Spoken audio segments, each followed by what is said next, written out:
a two-timer, maternal and paternal freedom seeker descendant. So with me today is Matter of Black and Black 0905.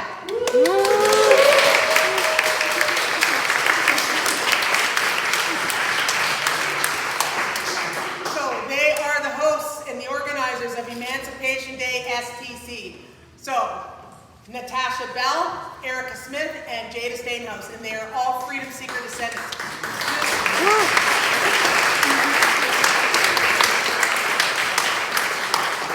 Brief history, Natasha and I are second cousins.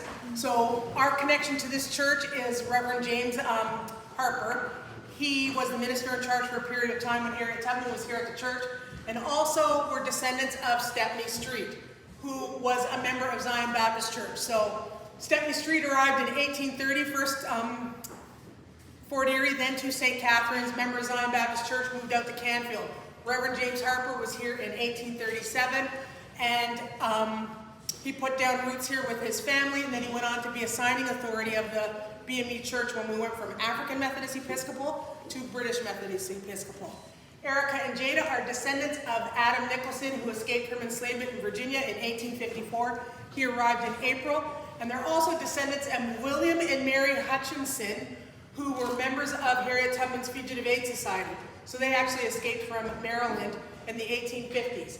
And they're buried out in Victoria Lawn Cemetery. So again, welcome to the Salem Chapel.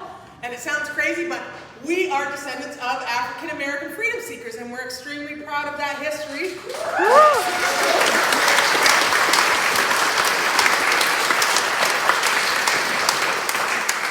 And today, for this portion, as with the other portions of Emancipation Day St. Catharines, we're celebrating the 188th anniversary. So again, just to give you a little background information about the Salem Chapel, it's actually the third church in the city of St. Catharines. So raise your hand if you're familiar with the history of Richard Pierpoint. Thanks to you. So Richard Pierpoint was the first person of African descent to settle in this area. So he fought for the British during the American Revolution, and he received his freedom. So just to back up Richard Pierpoint, he was captured in Africa. So he was born around 1744, captured around 1760, transported across the Atlantic, and then enslaved to a British officer in the colonies. So when the American Revolution broke out, black males were offered their freedom after the war if they fought for the British, if they fought for the crown. So Pierpoint enlisted. He was a Butler's Rangers. So just questions, and a lot of the summer it's been doing student talks, so I'm still kind of in that mode, so it's always interactive and engaging with the audience. So if you were a ranger during the American Revolution and you were part of the British, what was your position? You were like a black eye. You were like one of your Navy SEALs or a Green Beret. Okay? The famous thing, take no prisoners. So visualize Richard Pierpoint with a bunch of British white males, Colonel John Butler, take no prisoners. So I say that because that's to let you know how tough this guy was. Because as I go through this, I'm going to continue on with this story. Take no prisoners. So he's fighting for the British during the American Revolution. He's stationed out in Niagara-on-Lake area, so Fort George. After the war was finished, he received 200 acres here in St. Catharines, and part of that land was where the former Centennial Gardens is. So City Council approved the name change, and that just happened last September, but the big unveiling was last month, so now it's called Richard Pierpoint Park.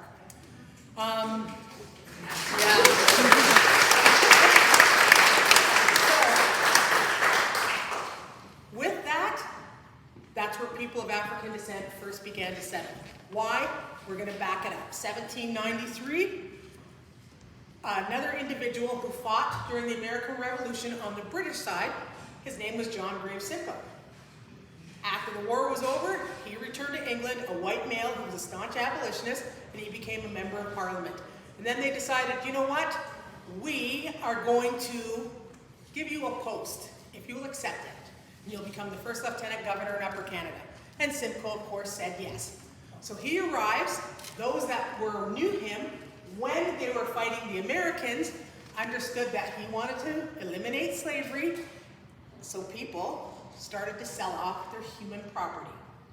So we're on that page, right? People of African descent, when they were enslaved, were considered property. No different than the bench you're sitting on. Human property, and that was legal by law. The first individual to start selling off his property was a gentleman by the name of Adam Vrooman. You can see his National Historic Site and his property and his plaque out in Niagara-on-the-Lake. He had an enslaved woman by the name of Chloe Cooley. She was bound, gagged, put in a boat, and sailed across the river, the Niagara River, to New York State. Two witnesses, Peter Martin, who was a black loyalist, knew Richard Pierpoint very well, and another white male by the name of William Grimshaw. So they brought this to the attention of Lieutenant Governor John Graves Simcoe, and he used that story, that information or incident, to slowly begin the gradual emancipation of enslavement. So he had to compromise because many members of his executive council were either slaveholders themselves or they belonged to slaveholding families. So he couldn't eliminate slavery in its entirety. It was a compromise. Those who were enslaved would continue to be enslaved for the remainder of their lives. Their children for the next 25 years, but the grandchildren free when they're born. But what it meant first, most of all, was nobody would arrive to Canada or British North America at the time as an enslaved person. So it was limited. No more people. Once you set foot on British soil, this colony, you were automatically set free. So that was the good thing. So the first in all of Britain or in the UK, any act like that to come into effect. So, any questions so far? When was that? 1793, yes.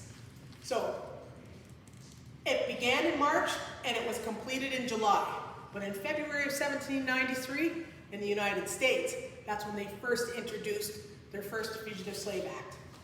So, big difference there. As one's bringing in the fugitive slave laws, the other one's trying to usher it out. Slavery laws. Yes? Why were people slaves? That's a good question. That's the hardest question. So if I sat here and told you now as a little one, it's probably going to shock your parents, right? Yeah. So let me try and dumb it down. People can be mean sometimes, right? You know that when you see it in school. And if you can bully someone and get away with it, and you like it, you're a hero, right? But now if you have a gang of friends that like to bully people, what does that make you all? A group of bullies, yeah. But does it make you the good guys or the bad guys? Why do you say the bad guys? If you're a bully, you bully people and get away with it, even though teachers... Oh, that's what you said, if you get away with it, right? Yeah. If teachers find out that you're bullying the person, you could get expelled. That's right. So there's always good guys and there's always bad guys. Well, there was a point when the bad guys were winning, so they were able to go to Africa, you know where Africa is on a map, right? And capture black people, put them on slave ships, bring them to the New World, and make them slaves. So do you know what it means when they say you're a slave? You belong to somebody? Yes. And that means you go to bed when they tell you to go to bed, you eat when they tell you to eat, and you play when they tell you to play. But most times, they don't let you play. No fun times. And if they decide that, you know what, you misbehave, then you get a beating.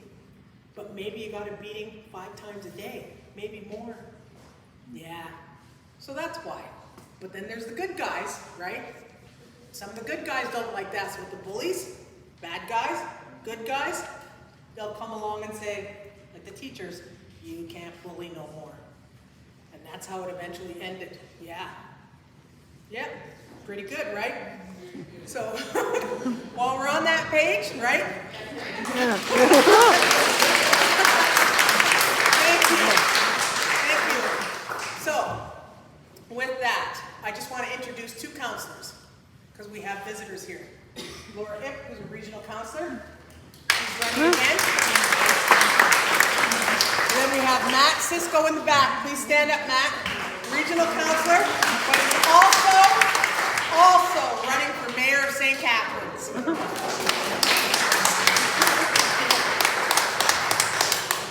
And what's your name? Caleb? I want to thank Caleb for that question. So, with Richard Pierpoint. I have one question. Sure. After the previous actors in Canada, is slavery still going on? The 1793 one? Absolutely, because it was only a compromise. It was a limitation, so it was still going on within the British colonies. So 1793, we still had to go all the way up to what we're here for today, August 1st, 1834. So continuing back with the church property, yes? When Adam sold off his slaves, were there any reparation for him for losing that? Did anybody provide reparation? We're going to get to that. And my second question is, with indentured servants, wasn't it a loophole that they still held them as slaves, but they weren't slaves, they were like indentured servants? For 7 to 9 years, then they were set free. So it depended on the individual and what they signed off for, either 7 years or 9 years, and then they were set free. Yes, that's the argument with the Laura Seacourt history right now. Were they domestics and paid? Were they indentured? Or were they enslaved? Because, well, we're going to get to that for August 1st, 1834. Well, you know what? Let's just go to it right now. This is how it was. Compensation. So, the station manager here in St. Catharines in 1850 was Hiram Wilson, a white man. But he went throughout North America, I should say Upper Canada, for a number of years. So he graduated from Oberlin College in 1839. Another council member walking in, Mr. Mike Britton. So he, yeah, round of applause. So in 1839, so he's, and you can fact check all this in real time, so feel free, Google, get your Google on. So he's going around from settlement to settlement in Upper Canada at the time. When he's stationed here in St. Catharines, when we would celebrate Emancipation Days, there was one thing that he always railed against, and that was the white men who received compensation for the loss of their human property. He would rail against that, whether it would be at this church, St. George's Church downtown, St. Paul Street Methodist Church, which is now Silver Spire, because he detested that, and he never wanted that to happen with Americans. So, with that, the announcement came in July 1833. It took effect August 1st, 1834, because white males who were slaveholders or enslavers had to be compensated. The bulk of them were in the Caribbean. So, with records here in Canada, miraculously they all disappeared. Unbelievable, not even in the UK.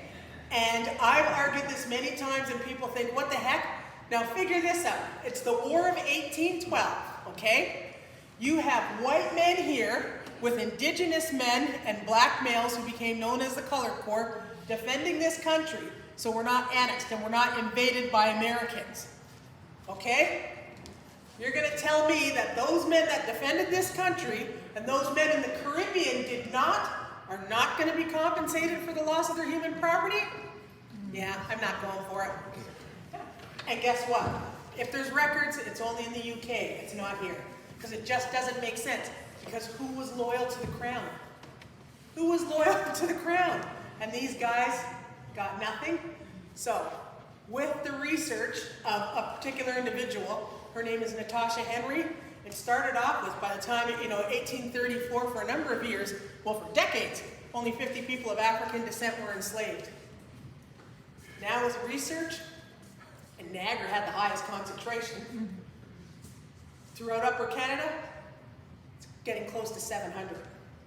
You're going to tell me that I knew 20 years ago I was arguing, don't tell me these guys weren't compensated. They were compensated. Now we got lost 700? Yeah, they were compensated, but where are the records? So, like I said, miraculously, they grow legs and they walk. And I can tell you that with current stories here. So individuals like Anthony Burns, for example. You can look at the records 20 years ago, there they all are. What happened to them? Where did they go? They disappeared. So if people want them gone, they're gone. We all know that. And it just depends on who the individual is that's the record keeper. Just like if you're going to look at cemetery information.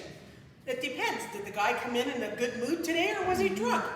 That's why he recorded, or was he in a bad mood? So it's human nature what people do. No different than us today, what they did back then.